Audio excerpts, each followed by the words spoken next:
Como hemos visto, las calles antiguas no tenían nombres o números, simplemente se les recordaba por el tipo de actividad que en ellas fuera más usual, y que no solo eran transitadas por seres humanos, sino también por animales.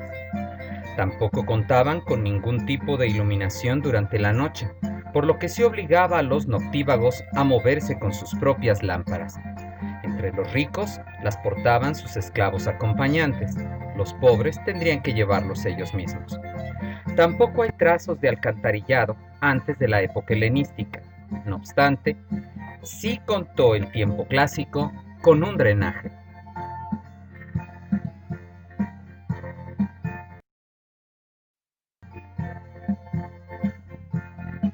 El agua de las lluvias bañaba el centro de Atenas y formaría un caudal considerable que ya en tiempos geométricos se tuvo el intento de encauzar, pero que no vio la luz sino hasta la época clásica.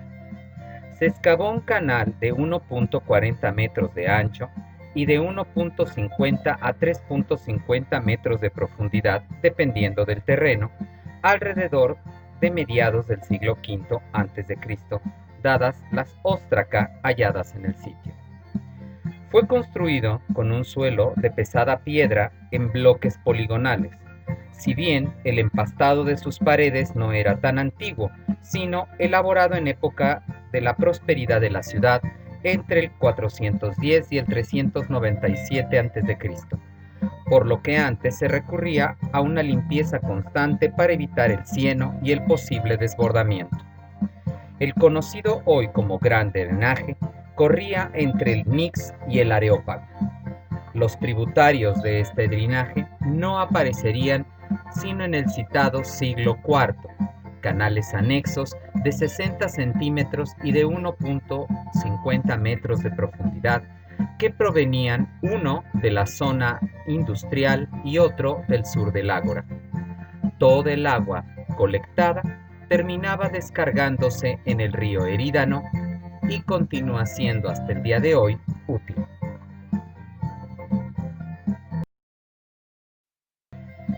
Era un drenaje a cielo abierto. Losas de piedra permitían atravesarlo y no hay duda de que alguna parte pudo haber tenido puentes de madera también. La construcción de este drenaje para el centro de la ciudad demuestra la importancia que tenía el control del agua en la urbanización. Con todo, el resto de las calles durante las lluvias se transformarían en ríos de lodos y desperdicio, que, como veremos al hablar de la higiene en Atenas, eran arrojados afuera de los hogares sin cuidado alguno, incluyendo las heces fecales.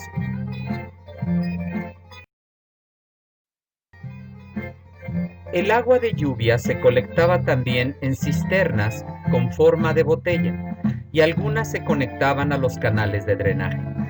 Las cisternas tenían una pequeña abertura ensanchada en la base de su forma de botella.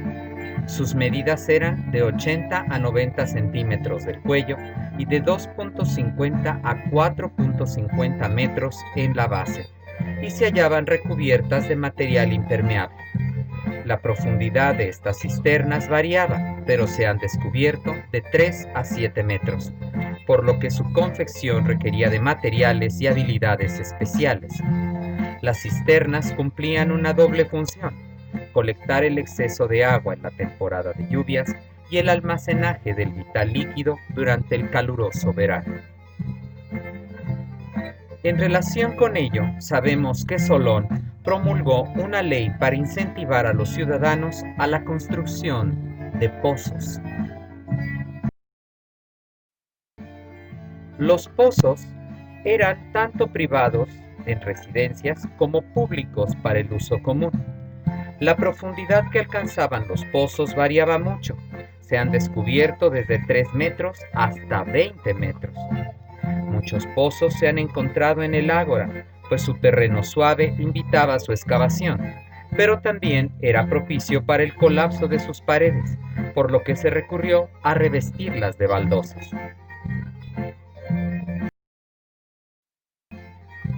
Algunos de estos pozos fueron dotados con un brocal de 1 metro de diámetro y adosados al principio con meras piedras. Ya en el siglo IV eran construidos con tambores de terracota fabricados por segmentos. Algunos todavía conservan las marcas hechas por las cuerdas que subían el agua. Otros más fueron dotados con nichos que demuestran un emplazamiento para un sistema de tiro. Un pozo siempre debía mantenerse tapado para preservar la pureza del agua, a más de las actividades de limpieza regular que necesitaban. A más de su obvia utilidad, los pozos eran empleados para la conservación de ciertos alimentos, como el vino. Una jarra con su corcho hermético fue encontrada en uno de ellos, corroborando así las noticias de las fuentes al respecto.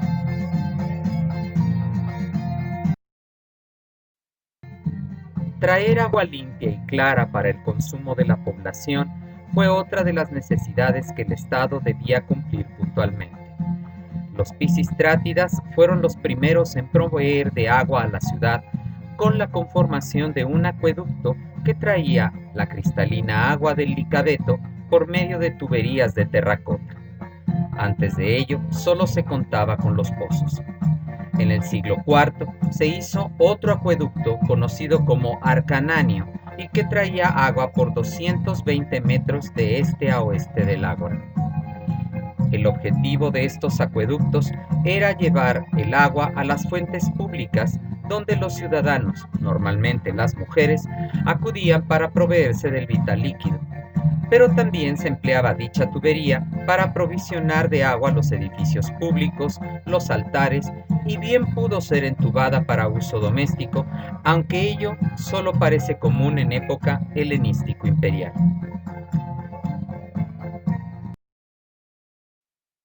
Las fuentes eran el recurso común para los atenienses, por lo que su importancia era mayúscula y se nombraba a un supervisor especial para ello, el Epiteletes Toncrenón.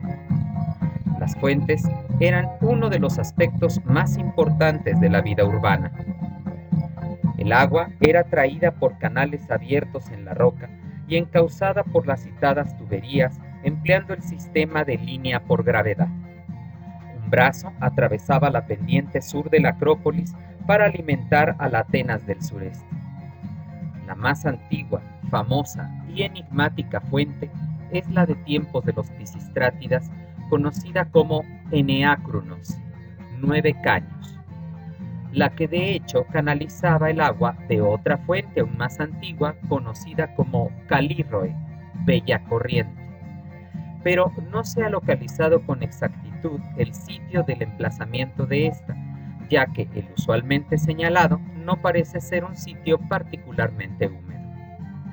Eneacrunos medía 6.8 metros de norte a sur y 18.2 metros de este a oeste.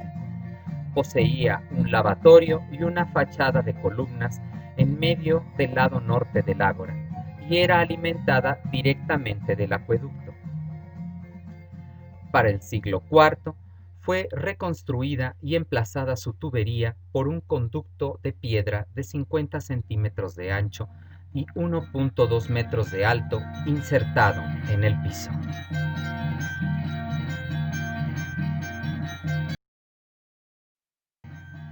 La otra gran fuente de la ciudad era la localizada al sudeste y construida en el siglo IV.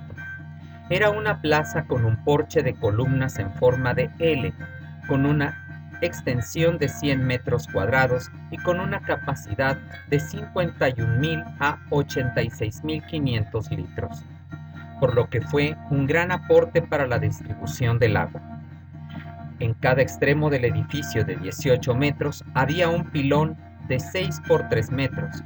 Del occidental se sacaba agua sumergiendo un recipiente. En el oriental debía haber caños para llenar los cántaros. El agua sobrante se desaguaba por tuberías de cerámica.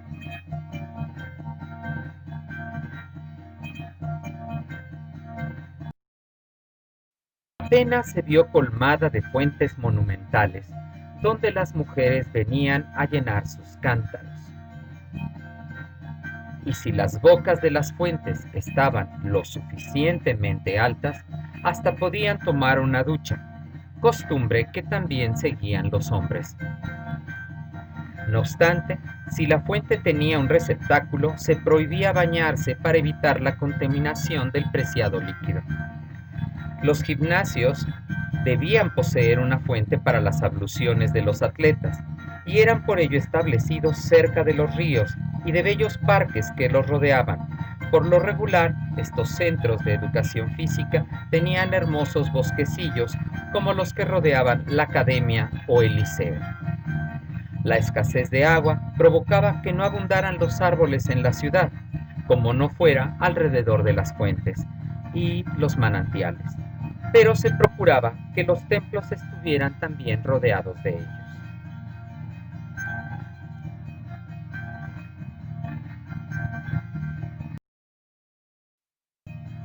La ciudad de Atenas distaba mucho de ser una localidad que hiciera honor a la lógica y el equilibrio con que solemos relacionar el pensamiento clásico.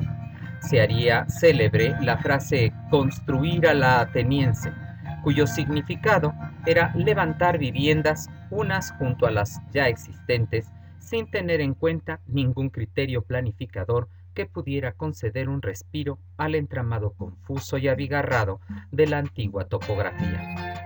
Las casas de la ciudad se distribuían siguiendo con mucho el terreno en sus subidas y bajadas.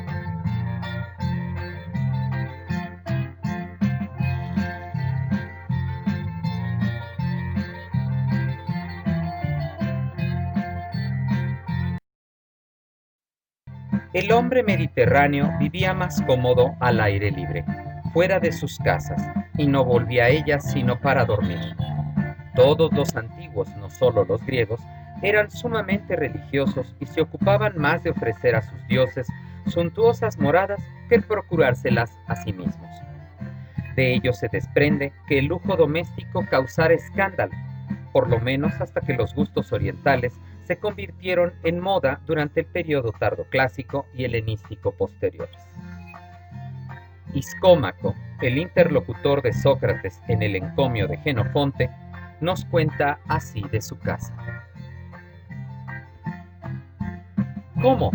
Lo primero que decidí fue enseñarle las posibilidades de la casa, porque desde luego tiene pocos elementos decorativos, Sócrates, pero las habitaciones están construidas con el objeto de ser los receptáculos lo más adecuados posibles para lo que van a contener, hasta el punto que ellos mismos invitan a poner lo que conviene en cada uno.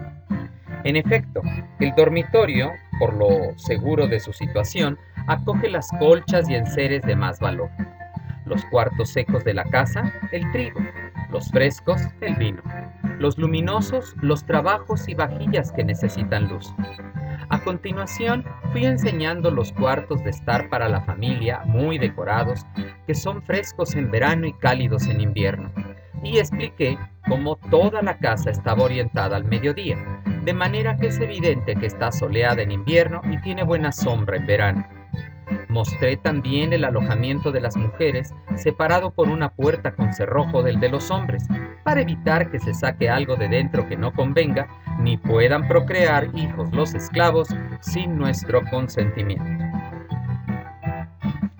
Estamos aquí ante una rápida pero muy acuciosa descripción de la vivienda de clase media de la Atenas antigua, decorosa y adecuada para personas de ciertas posibilidades. Otra cosa serían las viviendas de los más pobres y, por supuesto, las de los más ricos. Los textos de Demóstenes suelen enfatizar que las casas de los más altos dignatarios demócratas no distaban en nada de las de otros ciudadanos. Pero, a más de una clara tendencia retórica laudatoria, vale la pena señalar que ello pudo ser cierto al contemplar el exterior de las casas, pues los atenienses en particular y los griegos en general consideraban que era más importante el interior de una vivienda que su exterior.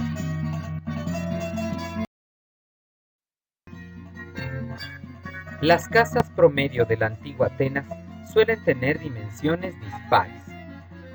Una de las excavadas en las proximidades del Ágora, por ejemplo, tiene 18.40 metros al este y 15.90 metros al oeste, por 17.10 metros al norte y 14.40 al sur. Los cuartos podían llegar a ser bastante amplios. Alguna casa del distrito señalado posee habitaciones de 5.20 y 6.20 metros. Los cimientos de los muros exteriores se hacían de mampostería, los de las paredes interiores con escombros. Solía excavarse alguna fosa séptica en el patio y algún pozo. El suelo de las viviendas solía ser de tierra pisonada o lodo batido, y cuando más agregando arcilla amarilla o roja para hacerlo más atractivo, el cual podía ser, de hecho, reemplazado varias veces. Las paredes de estas viviendas eran de madera, adobe o de guijarros aglutinados con una mezcla de tierra, por lo que obviamente era fácil perforarlas y a ello recurrían los ladrones en vez de forzar las puertas. De ahí que los llamaran horadamuros, toijorijori. En el exterior de las casas, estas eran lisas y blanqueadas con cal. Posteriormente, se prefirió el empleo del estuco, una pasta de cal y mármol pulverizados.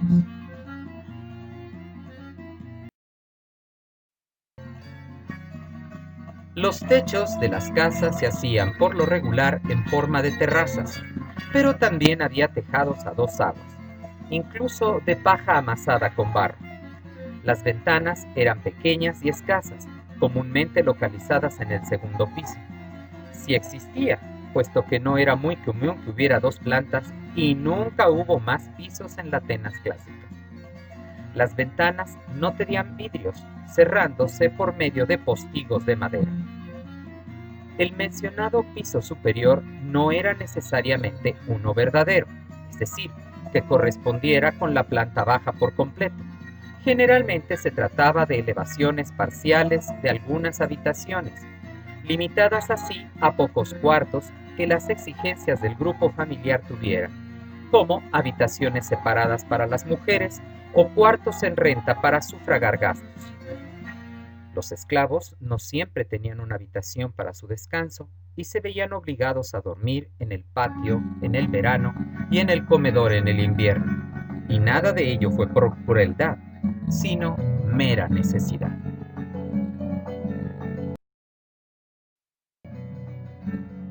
Las puertas de entre 1.25 y 1.50 metros de ancho se abrían de adentro hacia afuera, lo que obligaba a tocar antes de salir para evitar accidentes en la calle. Poseían una agarradera y una aldaba, cerrándose por dentro utilizando una tranca o una traba corrediza, si bien también había cerraduras de combinación y se ha descubierto algunas llaves que lo prueban. No era inusual que la puerta tuviera una solera en el dintel. Al parecer, una de las casas que pertenecen al distrito excavado junto al ágora y que se halla hoy en la denominada Calle de los Trabajadores, tenía una cocina y un baño que se alineaban al gran drenaje. ¿Habrá tenido una especie de caño de salida? No hay manera de saberlo.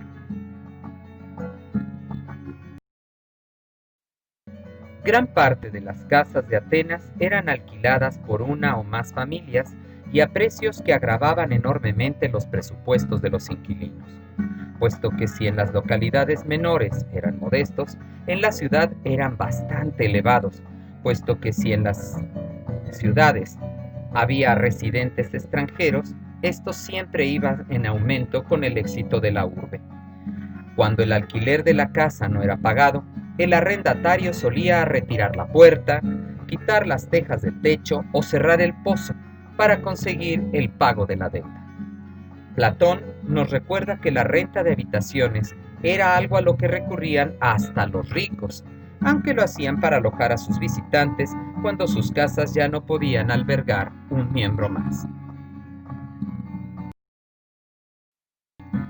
Algunas de estas casas han sido identificadas, es decir, se ha supuesto el nombre de sus habitantes. Por ejemplo, en uno de los hogares cercanos del ágora se han encontrado numerosos restos de vasijas inscritas con la letra kappa, y ello ha llevado a suponer fuera la inicial del nombre del propietario. Más interesante resulta una de las casas modestas adyacentes en los límites del ágora al sureste. Su patio tiene una fosa séptica, una estructura para un taller al norte y un cuarto que se abría al sur. En ella se encontraron gran número de clavos para botas, y ello ha llevado a suponer se trataba del hogar de un zapatero, y se ha pensado fuera la de Simón, el discípulo de Sócrates, del que nos habla Diógenes Laercio, asignación que de hecho no deja de tener algo de romántica. Simón, ateniense, era zapatero. Siempre que Sócrates acudía a su taller y conversaba sobre algunos temas, él tomaba notas de lo que recordaba. De ahí que llamen a sus diálogos remendones. Son 33 que andan recogidos en un solo libro. Este, dicen, fue el primero en poner en diálogo las charlas socráticas. Como Pericles le anunciara que lo mantendría y le invitara a acudir a su casa, replicó Simón que no vendería su libertad de palabra.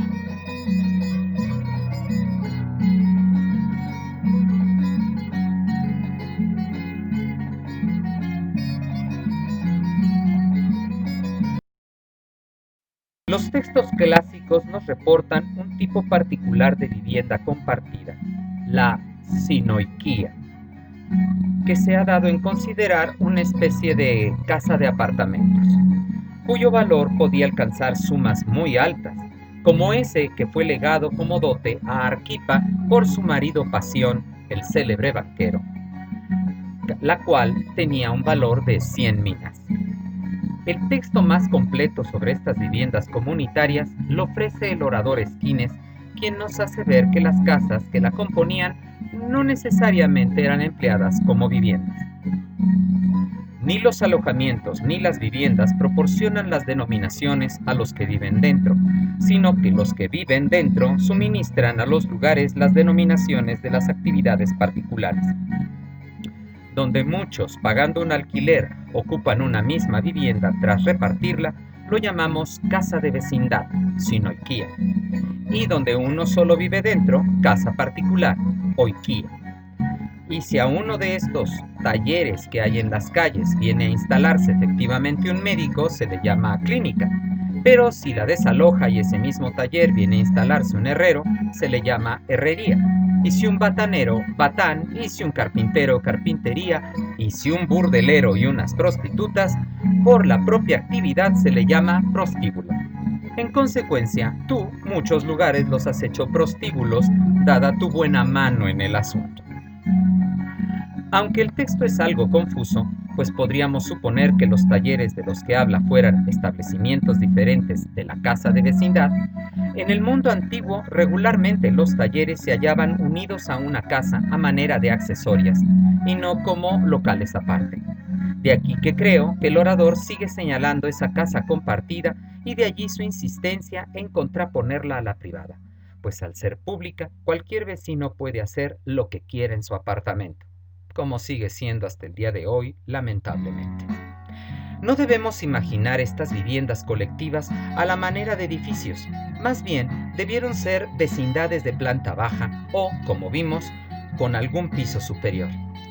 A este respecto, podemos tomar una definición que ofrece el lexicógrafo Esiquio, tapleiona efestia, es decir, hogares múltiples, donde el adjetivo nos hace entender que son casas completas, como apunta el término efestios, en gran número, pero que se entenderían se hallaban vinculadas.